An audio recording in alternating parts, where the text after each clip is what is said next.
Hey there, Sharon Horne-Ellstrom here. Welcome to day 87 of our Get Your Goals annual challenge. Today we're talking about this fourth step in the mental goals process, which is strategy and plans, as well as thought triggers. What thought triggers are, how we can use them in order to contribute to our mental well-being instead of detracting. We think of triggers as usually something negative, and we want to turn that around.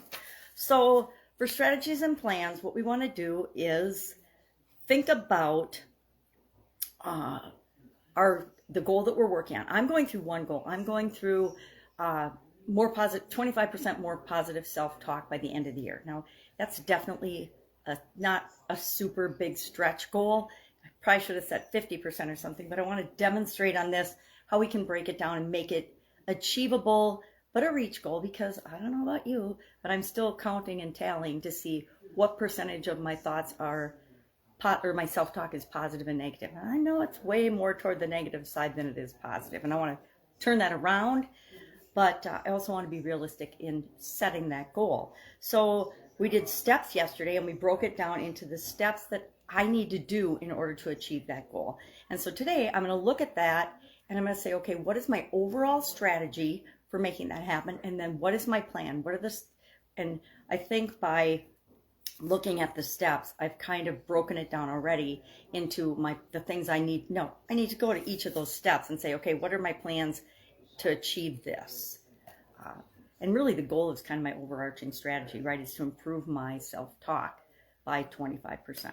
So I want to write a specific timeline for each step of the process and in my plan, because that becomes my plan. As I create a timeline on each step, that's my plan. That's my project plan, so to speak. All right, well, now let's talk. And so that we're going to do that today. That's your action item for today, is to identify your strategy, your overarching strategy, and then your plan for the goal that you're trying to achieve with respect to mental well-being this month. And then share one thought trigger. We're going to talk about thought triggers now, and then I want you to share one thought trigger that you know you have. And I'll give an example of one of mine.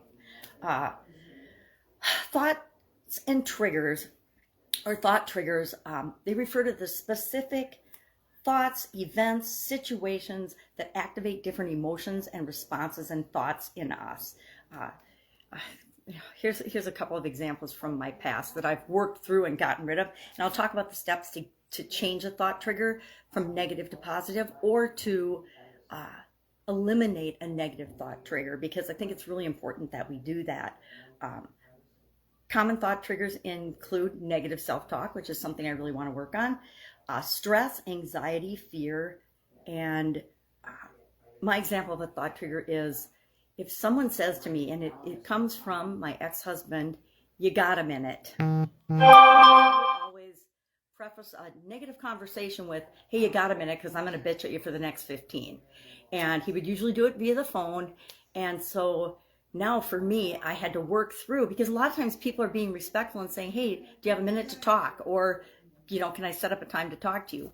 But that had so many negative examples and so many negative experiences with it for me personally, that it became a negative trigger, and it would start a whole slew of emotions in me. So I needed to follow these steps to get rid of it. Number one, you need to identify the thought trigger. You need to know what the trigger is and why it does that. It's really interesting how once you get a trigger like that in you, other things that have nothing to do with it can set that trigger off. And that's the last thing we want. We don't want to have a negative response every time somebody says, "Hey, got a minute to talk." No, I don't want to have that as a negative response.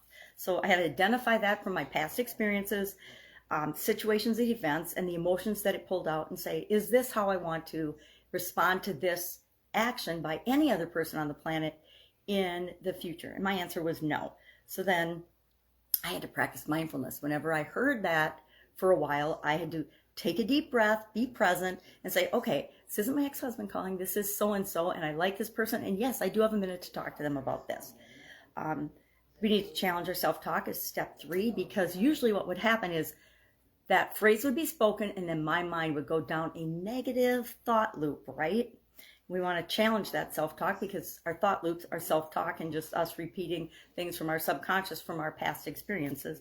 And then finally, we want to set a goal that corresponds to, or a mental goal that corresponds to this, so that we manage our triggers. They don't manage us, right? And the trick with this is we've been forming triggers our entire life. And mostly on a subconscious level, because our subconscious always wants to keep us safe.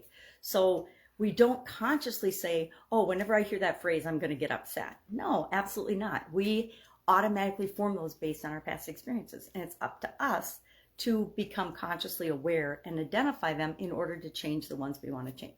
We also have positive thought triggers. Maybe we'll talk about those another day. But those we want to anchor in ourselves so that we can call upon those emotions and those responses and those upward spirals of thought whenever we want.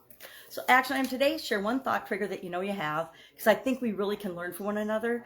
Because like I said, most of the time when somebody says, hey, you got a minute, it wouldn't bother anyone else, right? But it became a negative trigger for me. And so if I share that with you, then maybe you have one that you can share with us that will help other people to realize, oh my gosh, I have that trigger too, or I have a trigger with a different phrase, and I definitely don't want to respond that way to everybody else that uses it. It's only one person. Maybe your mom used a certain phrase with you, or your dad or something, or your cousin or your sisters or brothers or whatever. All right, so share a trigger, and then if you want to, well, you don't have to share your milestone, not your milestones, your strategy and plan, but you do want to go, and for the next step in our mental goal process, you want to go back to the steps in the chunks we broke our goal down into and say, okay, what's my overarching strategy and what are my plans to achieve each one of these steps? All right, that's it. Have an awesome day. Questions, hit me up. Otherwise, I'll be with you tomorrow.